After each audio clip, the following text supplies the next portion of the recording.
December 31st, 2025. For a 27-year-old woman living in Maryland, that evening would become the last day of her life. According to investigators, Nikitha Godishala left her home to meet someone she already knew. She wasn't meeting a stranger, she wasn't walking into an unfamiliar place, she was going to an apartment where she had been before. What happened inside that apartment would later become the center of a murder investigation. Days later, police would discover her body inside the same apartment. The man who reported her missing had already boarded a flight to India. Authorities would later accuse him of murder. But this case is about much more than one accusation.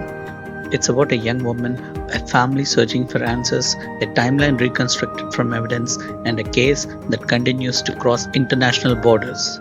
Welcome to Indian American Case Files. I'm your host, Smiley.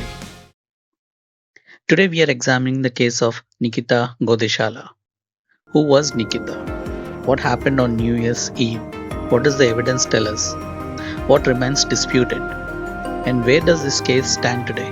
Let's open the case file. Before we talk about the investigation, let's first talk about the person at the center of this story. Because behind every case file, there is a real person, a family, dreams, plans for the future, and people whose lives would never be the same again. Nikitha was 27 years old. She was originally from Hyderabad, India. Like many young professionals, she came to the United States with hopes of building a successful career and creating a better future for herself. According to her family, Nikitha was intelligent, hardworking, and independent. She had completed her education in India before moving to the United States to pursue opportunities in technology sector. By late 2025, she was living in Maryland and working as an IT professional. To those who knew her, she wasn't someone constantly in the news. She wasn't involved in criminal activity. She wasn't living a dangerous lifestyle. She was simply another young Indian professional trying to build a life in America and for her parents back in India. She represented something every parent hopes for. A daughter who had worked hard, built career, and was making them proud. Like thousands of Indian families, they believed the hardest part of her journey was behind her. Unfortunately, they had no idea that the phone call they would soon receive would change their lives forever. A relationship that would later become important as investigators began piecing together the events leading up to Nikitha's death. One name appeared repeatedly: Arjun Sharma. According to the investigators, they two knew each other before the incident. However, exactly how they should be described has been the subject of conflicting public reports. Several media organizations referred to Arjun as Nikitha's former boyfriend. However, Nikitha's father publicly disputed those reports and urged the media not to describe him that way. Instead, he stated that Arjun was Nikitha's former roommate. At this time, we have not found an official court finding or police statement that definitively establishes the nature of their relationship. So throughout this documentary, we simply refer to Arjun as someone Nikitha knew personally. That distinction may seem small, but when reporting real crime cases, accuracy matters. According to statements made by Nikitha's family, there had been a financial dispute between Nikitha and Arjun. Her family alleged that Nikitha had previously lent him money. As time passed, she reportedly began asking for it back. According to her father, she intended to meet Arjun on New Year's Eve to recover at least part of money she believed she was owed. Whether that meeting was expected to be routine or whether either of them anticipated an argument remains unclear based on the publicly available evidence. But investigators believe that meeting would become one of the final confirmed events of Nikitha's life. December 31st, 2025, Maryland. For most people, it was New Year's Eve. The final day of the year, restaurants were busy, people were making plans with friends and family. Many were looking forward to celebrate the arrival of a new year. For Nikitha, the day appeared to be fairly ordinary. There was no indication that anything unusual was about to happen. At some point that day, according to her family, Nikitha contacted Arjun regarding money she believed he still owed her. Her father later told the media that she had previously lent him money and that she planned to meet him to recover at least part of it. Based on the publicly available information, there is no indication that her family expected that meeting to become dangerous. From everything that has been reported, it appeared to be a meeting between two people who already knew each other. Later that evening, Nikita traveled to Arjun's apartment. Investigators later confirmed that this meeting took place. Exactly what was said between the two inside the apartment has never been made public in full. There were no publicly released recordings, no complete transcript, only the evidence investigators would later recover according to charging documents and investigators. An argument is believed to have taken place inside the apartment. Prosecutors later alleged that the confrontation became violent. Court records accuse Arjun Sharma of fatally attacking Nikita inside the apartment. At this point in the investigation, authorities have not publicly released every detail of what happened inside. Out of respect for Nikita and her family, we will not speculate beyond what has been presented in the official records. According to investigators, Nikita never left the apartment alive. Prosecutors allege that after the killing, steps were taken to conceal what had happened. Police later stated that Nikita's body remained inside the apartment. Investigators also allege that efforts were made to clean portions of the scene. The allegations are based on charging documents and evidence presented by investigators. The complete details of that evidence will be discussed later in this episode. As time passed, family members and friends became concerned. They could no longer reach Nikita. Eventually, she was reported missing. Interestingly, according to investigators, the very person who had last seen her alive was also involved in reporting her missing. At first glance, that might sound like someone trying to help, but investigators would later conclude that the events surrounding that report deserved much closer scrutiny. And as detectives began comparing witness statements, digital evidence, and the physical evidence inside the apartment, the investigation started moving in a very different direction. When investigators entered the apartment, they made a discovery that immediately changed the case. Inside, they found Nikita's body. The missing persons investigation had now become a homicide investigation. Detectives immediately secured the scene. Crime scene investigators began documenting every room. Photographs were taken, evidence was collected, forensic specialists carefully examined the apartment. Every piece of physical evidence would now become important. Because, unlike television dramas, real investigations are often solved one small piece of evidence at a time.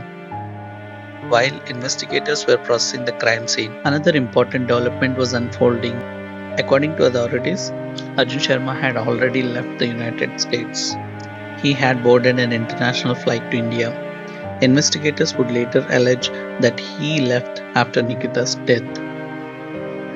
His departure quickly became a major focus of the investigation. Detectives now face a much larger challenge. This was no longer just a homicide investigation, it had become an international case, one that would eventually involve extradition proceedings and cooperation between authorities in two different countries. How did investigators piece together what happened inside that apartment? What evidence led prosecutors to charge Arjun Sharma with murder? And what does the defense say actually happened? Let's examine the investigation. Jan 1st, 2026. For Nikita's family, the new year didn't begin with celebration. It began with worry. Calls were going unanswered, messages weren't being returned. For someone who normally stayed in touch, that silence was unusual. A concern grew. People close to Nikita began trying to determine where she had last been seen. Those questions quickly led investigators to one location, the apartment where she had gone the previous evening. Now imagine you are the lead detective at this point. You don't know exactly what happened inside that apartment. You don't have a confession. You don't have eyewitnesses describing what took place. All you know is this. A woman entered the apartment and never returned home. So where do you begin?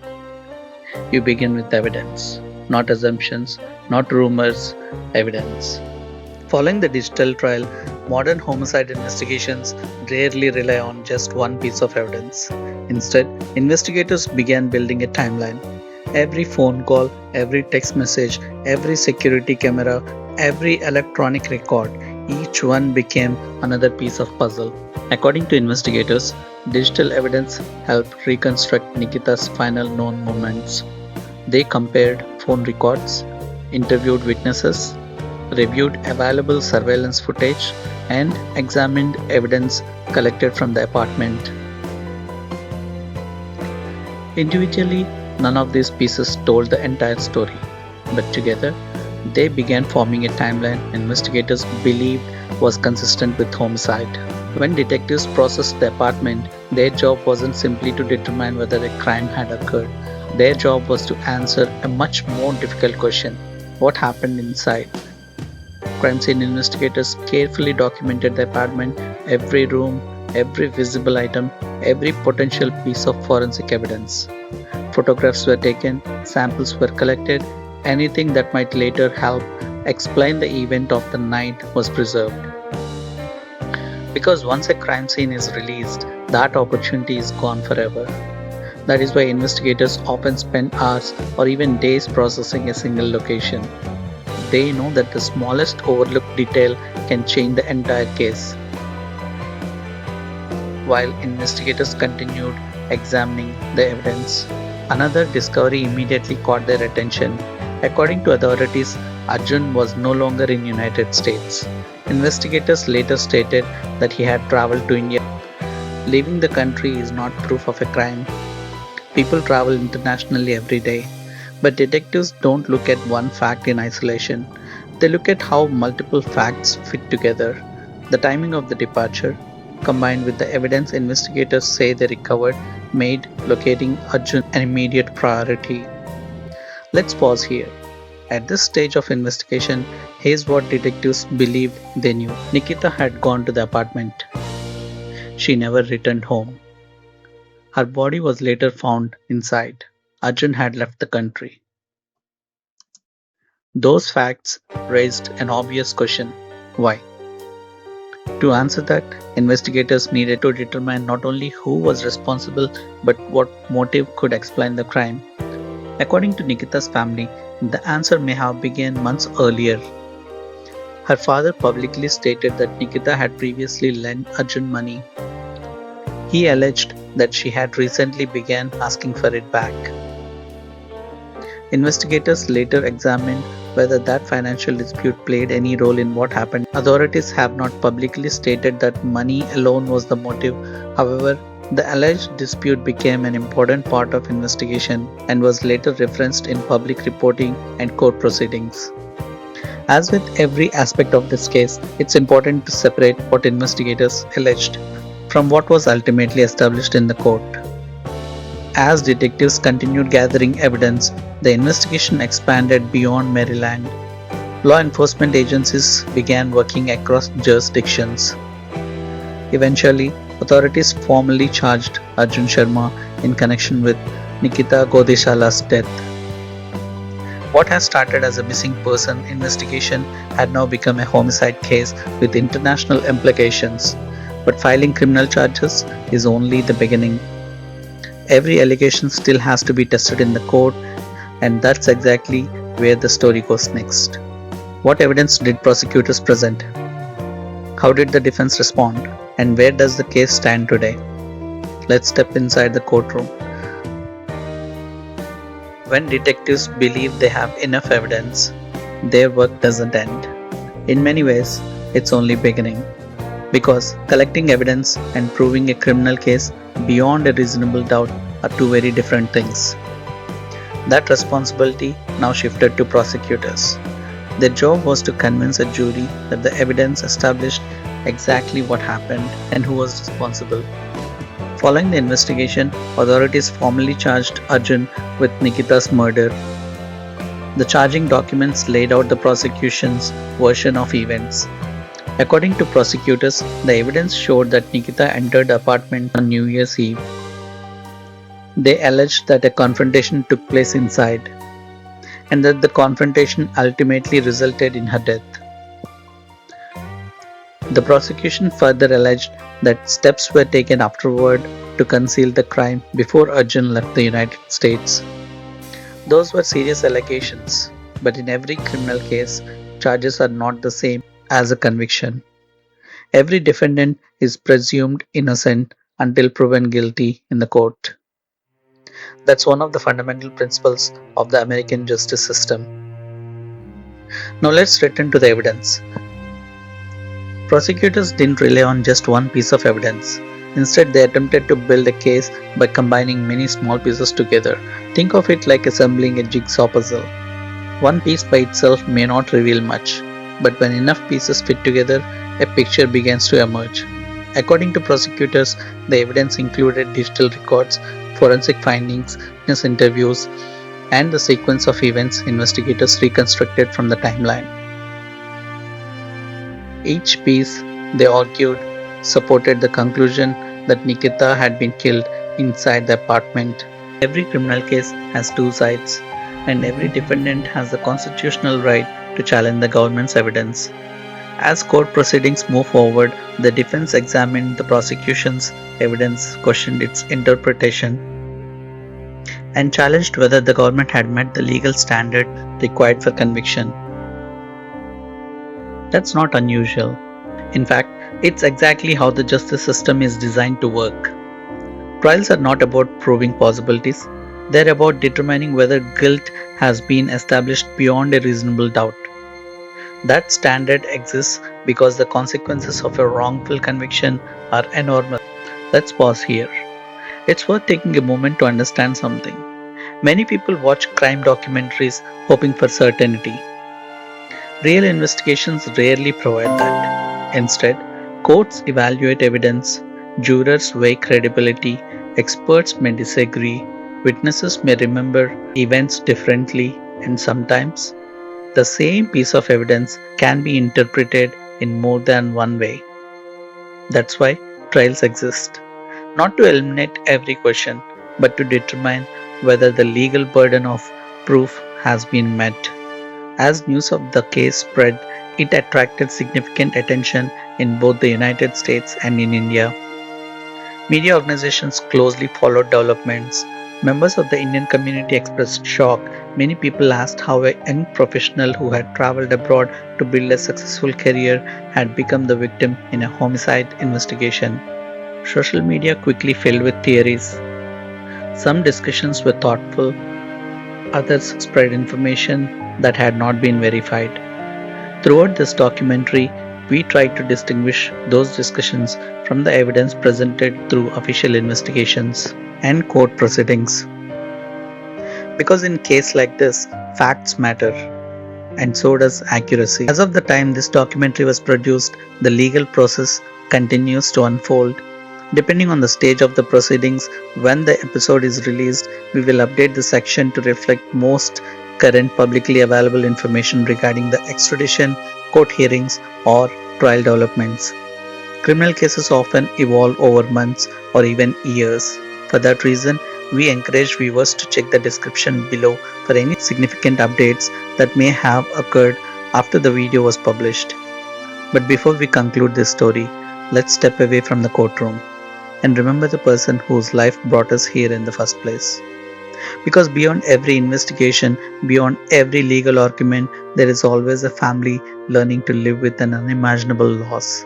When a criminal case makes national headlines, it's easy for the victim to be known only by the way they died. People remember the investigation, the courtroom, the evidence, the accusations, but long before any of that, Nikitha was simply someone's daughter, a friend, a colleague, a loved one, a young woman building a future thousands of miles away from home. When we read court documents, we often see names, dates, evidence, and legal terminology. But those documents rarely tell us who that person really was. They don't tell us about family dinners, phone calls back home, career goals, or the excitement of starting a new chapter in another country. For Nikitha's parents, she wasn't a headline. She was their daughter, the person whose successes they celebrated, the person they expected to see again. They were forced to travel across continents under circumstances no parent should ever experience following Nikitha's death. Her family spoke publicly about their grief. They also continued urging authorities to pursue justice.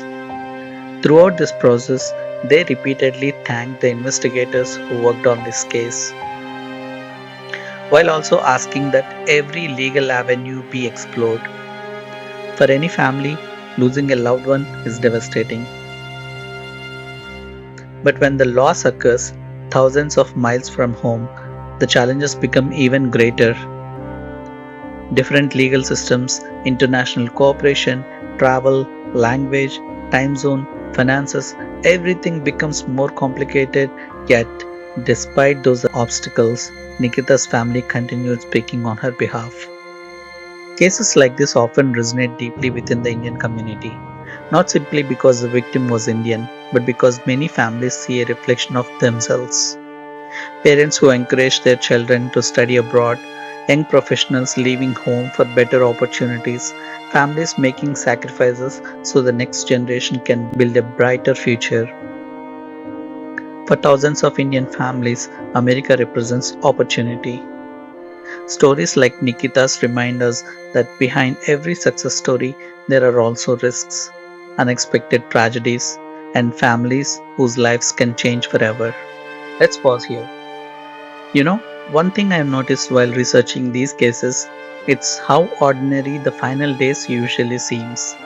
Nobody wakes up believing this will be the last time I call my parents or last time I see my friends. Life doesn't announce when it's about to change. Maybe that's one of the reasons these stories stay with us. Not because they're crimes, but because they remind us how precious ordinary moments really are. Every year, crime statistics are published. Thousands of numbers, thousands of names, but beyond every statistic, there was once a birthday, a graduation, a first job, a dream. That's something I hope we never lose sight of on this podcast. Because every case file begins with someone's life. One final question remains: what can we say with certainty? What remains disputed? And what should viewers remember after watching this documentary? Let's close the case file. As we've seen throughout this documentary, some aspects of this case are well established through official investigations and court proceedings. So before we end, let's separate what is known from what remains uncertain. Let's look at the case status and confirmed facts. According to publicly available records, at the time of recording this episode, Nikitha Godishala died in Maryland following a meeting with Arjun Sharma. Authorities launched a homicide investigation.